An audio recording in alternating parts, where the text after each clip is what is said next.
The football season is almost up and there has been quite a lot of fun things that has happened over the season. Today on Naija Football Talk, we'll be looking at some of these fun things and we'll also be looking at some of the things that have been happening in the latter part of the season. My name is Chima. When we come back from this short break, be expecting a spicy episode.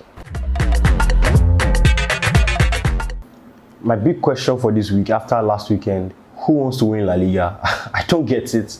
We had a top of the table showdown weekend, Barcelona versus Atletico Madrid, Real Madrid versus Sevilla, to be able to know the top four places, how it is going, and they all drew. I don't understand what's happening in La Liga. Que pasando? Because now Atleti are top, Barcelona, everyone is just stuck, and you wonder where would the final blow come from? Who wants to regain and take control of this title race? Well, look forward to seeing that. Real Madrid did well to equalize at the last minute against Sevilla, but they're still not out of the title race. I really don't know who wants to win it anymore. I hope Real Madrid do win it, but at this point it's hard to even call, and Atletico might end up winning the title, which still wouldn't be bad with me. 37 games, 1 goal. So William finally scored. At least I'm happy for this guy. But it still doesn't mean this guy should start our games. I'm feeling the fact that he has scored now. Arteta will have a reason to keep on starting him. That was just a fluke. Till another 37 games again before this guy will score one. So William has scored, but he's not back. He's still that same William we know. Thank you. See, I'm already hearing something that is already grinding my gears as I am like this now. I'm hearing that NFF is planning to give Joseph Yobo the position of Nigeria's coach after they are done with General Draw. See, we know that Yobo was a great player for the Super Eagles. He did well. He won us a trophy, the AFCON. But please, this thing about moving players directly from after they retire straight into coaching is nonsense. Look at what Pello is doing with Juventus. He has turned them from a title-winning side to a terribly mediocre side. Look at how Lampard almost destroyed Chelsea's season, and look at Rooney at Derby County, even though he inherited the Derby County side in the middle of the season. But look at how he's struggling. Please, if you want to be a coach and you're a former player, go to school, get the necessary licenses, get the necessary trainings, and stop coming to disgrace your legacy on the pitch. Thank you very much. Welcome back to the show. I have Kolade and Bolu with me on the set as usual, and club football is about to come to an end, so we are very sad. We are really sad. Very happy. But this young man is very happy because Arsenal has been giving him so much grief this season. Thankfully, his misery, your misery is about to end. But we're still looking forward to international football and the transfer window, and we're really hoping that it can give us the kind of feeling that club football does. But while we wait, man, so what do you think about the international football coming up? Do you think it's going to provide that kind of feeling, or are you going to go back to your farm or something? First of all, once club football ends, before there's always a week or two before international football starts, I'll probably go back to work on my farm because I don't see myself doing anything else. But that aside, club football can never be like international football. And international football, there's always this combination of so many good players. It's also always different. Intensity is different and all that. But I'm still looking forward to it because you get to see your favorite players play for their national teams and make exploits too and all that. So yeah, exciting. But on the other hand, it's good for the rest of the players who don't have international football to finally get a rest. Yeah, get a rest. It's been a very long season for everybody all over Europe, all over the world. So that's good for those who don't have international football to rest ahead of next season, and those who still do. Man, it's going to be grueling, but we hope that they can still come back fresh by the end of the whole international window. After that. All right, so let's go straight into the Premier League, which has just 3 games to go, 3 match weeks to go, and the title is already decided. It's a matter of when it's going to happen for Manchester City, but there's been a lot of things going on. The top 4 race is still very hot. The top 6 race is also very hot, and we've also seen a lot of teams surprise us in the season. Sheffield went from being giant killers last season to becoming totally abysmal this season. Wolves as well. Raul Jimenez injury turned them into the shit that they currently are. Aston Villa went from being the rubbish team of last season to being the giant killers of this season. So there has been a lot. West Ham and Messi Lingard's resurgence. So a lot of things have really happened in the Premier League. But let's focus right now on the top six fight. Who do you think is going to end up in the top six? What are your predictions? What teams do you see, pushing for the top six and the Europa League spots and as well? Yeah. Like you said earlier, the title is decided. Manchester United are second. Chelsea are now into third place. Leicester are also there. Now it's about, would Leicester drop out of the top four, because they did last season on the final day. Now Johnny Evans is injured. A couple of other players are injured. Pereira is injured. Ave Barnes is injured. So now it's about, can they get over the line? West Ham are getting close in fifth. Liverpool are sixth. So can those two make Europa League? I think they will. I personally think they would. I don't think Tottenham can meet them or any other side. They won't. Yeah, as long as Arsenal is out of Europe. Yeah. So yeah, I think the top six, the way it is right now, I think that's where I personally think that's where it's going to end. Yeah. Interesting. So you're not giving Aston Villa a chance at all of getting into the top six without Jack Grealish. No, without Jack Grealish, they've done well, but I don't think they would. Except one of the top four. Except Chelsea win the FA Cup and then Champions League, and then there'll be an extra place for. Anyway, let's see how it goes though. So, but Kolade, let's look at the coaches of this season. Last season, it was a straight-up call for Jurgen Klopp to win the Coach of the Year, and even went on to winning the best FIFA Men's Coach of the Year. Liverpool were arguably one of the best sides in Europe last season. This season, he claims it's injuries, but a lot of us feel like he probably got one or two tactics wrong. And in the Premier League, a lot of teams have been wonderful. You can also look at Aston Villa's coach, who has really done a number on the team. We can also look at David Moyes, who was literally ruled out after his time at Man U. So there are a lot of things that have happened as regards coaching. So who do you think can end up as the Premier League's best coach for this season? For me, it's David Moyes and no other person.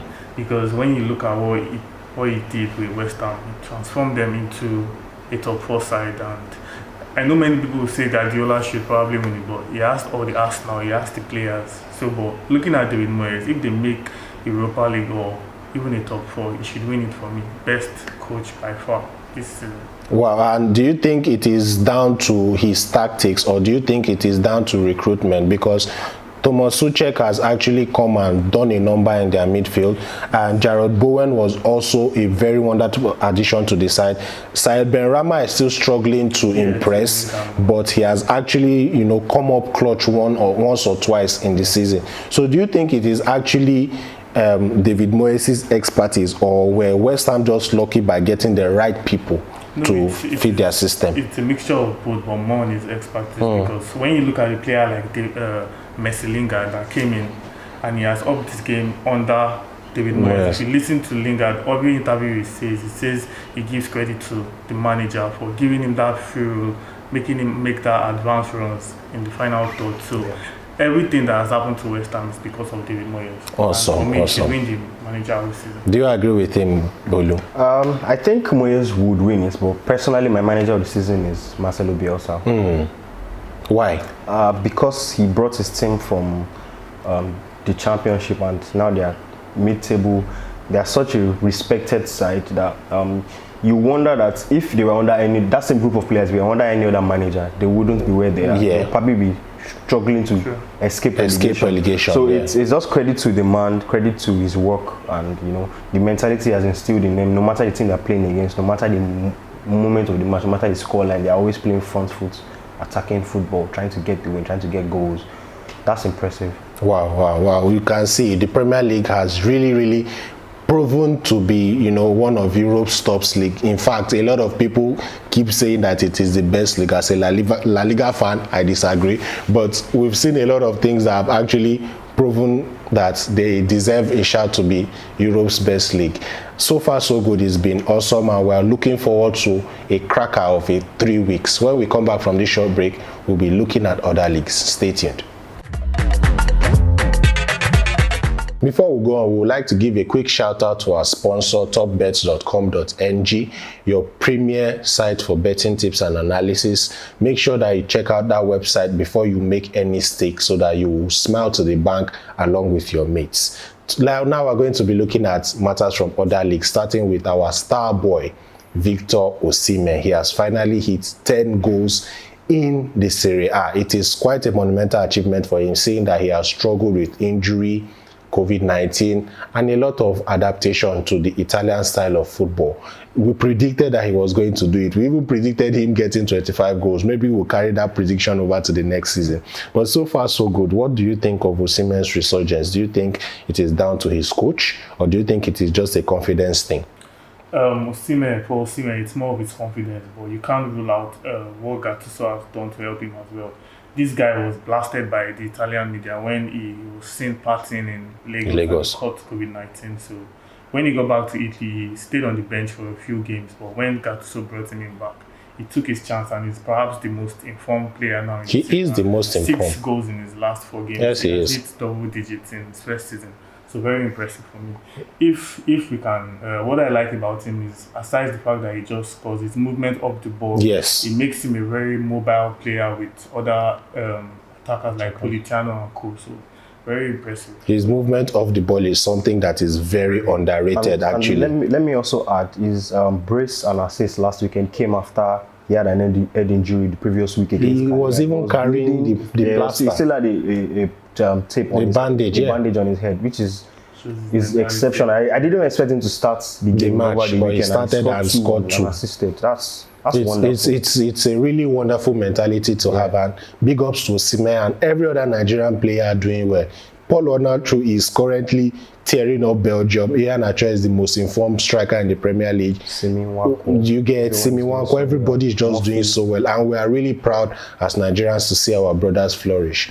On to the biggest talking point from the Serie A, which is Ronaldo and Juventus losing 3-0 to AC Milan. Now, the battle of the legends, we saw who the bigger legend was in that match. Zlatan Ibrahimovic brought his team together for a huddle, and for the first time in almost 10 years, AC Milan took points from the Allianz Stadium. Bolu, what do you think about Ronaldo and Juventus' situation so far? Do you think he's going to stay beyond and play Europa League with them, or do you think they can save their season? First of all, I don't think Ronaldo would stay along to play Europa League football. He shouldn't play Europa League football. He shouldn't. Yeah, As who? I feel he shouldn't stay at Juve to play Europa League football. And you can't also blame him for the team's failings, because he has done well. He has scored more goals than Lukaku, Harry Kane, Bruno Fernandes, Salah, all these guys that have been having good seasons, Mbappe, Haaland, all of them. So you can't say he has been bad. It's just the team around him. The team should be in transition, but then they brought a very young, rookie coach who had never coached a team in his life before this season, and you expect them to. They can't stay in the top 4 with that kind of setup and the team they won't have. So I can't blame Ronaldo. He has done. But this talk of the team they even have, some of these guys are some of the best in their positions on paper. On paper, yeah, but they were no longer the quality they were. It's an aging squad. This same Juventus, they were one of the best defenses in Europe as of year 2017. That's 4 years ago. These guys have got older since then. They've not refreshed with enough young players. They have talented young players like Kulusevski, Chiesa, and the likes, but the rest of the team is just not balanced, and that's what Pelo has to sort if he's still there next season. If he's still there next season, that's the main talking point. Whoever they end up with as their coach, good luck to him, because I don't really see Juventus bouncing back at any point in time. Looking at PSG and Neymar's situation, Neymar has gone on to sign till 2025, a move that shocked a lot of people. Seeing that there were still rumors about him coming back to Barcelona and everything. Now, it shocked a lot of people because we feel like Neymar should be doing more with his career, and that PSG seems to be limiting him. So, Kolade, what do you think? Do you think this is a chance for Neymar to finally cement himself as a PSG great and an all-time European great, or What do you just think about this whole thing? For what you said, I think Neymar is already a PSG great. As it stands, he's already in their top 10 highest goal scorers since he joined them in 2017. But when you look at his speech after he renewed his contract, there were two major things that I picked out from there. He says he likes the unity, he likes the atmosphere, and he likes the fact that PSG have a plan. When PSG brought Neymar, the main idea was to win the Champions League, not because they've been winning League One even before Neymar came. So I believe Neymar, and they've come close in the past 2 seasons I believe if Neymar can achieve that with PSG, he will be known as their greatest legend ever. So that's his own major push. But thinking further now, I'm thinking about a case where his contract, how does it affect Mbappe and the like? So I don't know. And speaking of Mbappe, I'm of the opinion that I don't think there's anything else that Mbappe can offer PSG right about now. I think they have almost everything they need. He's their most prolific goal scorer, sure, but it still feels like there's nothing else he can offer. So do you think a future with Mbappe and Neymar is what PSG should be looking forward to? Or now that they've tied down Neymar to 2025, do you think they should bring in someone of maybe Mbappe's quality or higher to back up Neymar? For PSG, they would want to keep both of them. That's the plan for PSG, to keep both of them. But you have to also look, if Mbappe leaves, where would he go this summer? Who can afford his wages? They're in debt, bro. That's why they started the Super League. Would they be willing to take him this summer? That's a big question. And PSG want to keep him, certainly, but not just that. They have to actually strengthen the squad. Not just Mbappe. They have to actually supplement those guys to get to the Holy Grail, which is to win the Champions League. So Neymar is just the first step in the lot of things they need to do to get there. Yeah, and PSG is looking like the team that can actually get there, because 2 semi-finals in 2 years is not beans, it's no joke. This is the type of thing that only Real Madrid could achieve at a certain point in time. Yeah, so if I would love Koeman to remain at Barca next season, it's actually very confusing because the man has exceeded my expectations I had for him at the start, and a lot of Barca fans were not really expecting much going into this season, but we've somehow managed to win the cup. We got to the Super Cup final. There were times when we could have gone top in the league. We crawled back the almost 14-16 points from Atletico Madrid. Now we're here. So it's confusing. In a way, he has tried, and we should give him time to get in his own players, because he has done all this without signing any player. You get, so in a way, he has tried, and we should give him time to sign his own players and then implement whatever he wants to do next season. But then there were times this season when he has blown it. His tactical changes have been off. His substitutions have been off, too predictable, and it's been frustrating too. We've lost some crucial games like the Granada game, the Cadiz game, and then we've not won any big games. So those are issues for concern going into next season. If we stick with this guy, is this not going to happen again next season? Because we don't have that time. Clubs are leaving us behind. But I think all in all, I'll give him another chance, just because he hasn't signed his own players and he has exceeded my expectations. Thank you for staying with us till the end of the show. I hope you enjoyed our discussion, and I hope that you were able to pick 1 or 2 things to disagree with, not ratio us in the comment section, because we love to actually discuss these things with you guys. So let us know what you thought about this episode. Let us know your opinions on the topics we touched today in the comment section below. Also, make sure that you follow us on our social media, NaijaFT_tweets, and make sure you subscribe to our YouTube channel. And until we come your way with another beautiful episode of Naija Football Talk, stay jiggy. As for me, I have FIFA to deal with.